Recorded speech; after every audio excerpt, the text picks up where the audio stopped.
అబద్ధం. చిన్నాపురం అనే గ్రామంలో శంకరలింగం అనే యువకుడుండేవాడు.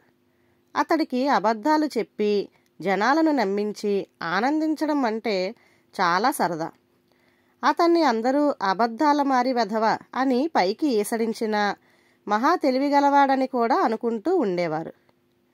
ఒకసారి శంకరలింగం వీధిన పోతూ ఉండగా పెద్దాపురం గ్రామస్తుడైన ఈశ్వరయ్య అతన్ని పలకరించి, నేను పొరుగు గ్రామం వాడినైనా నిన్ను గురించి నాకు బాగా తెలుసు.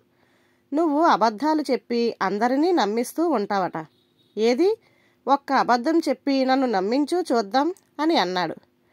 శంకరలింగం ఈశ్వరయ్యను ఎగాదిగా చూసి, అబద్ధం చెప్పి నిన్ను నమ్మించడం అలా ఉంచి, నీతో ఒక్క మాట పలికేందుకు కూడా నాకు తీరిక లేదు.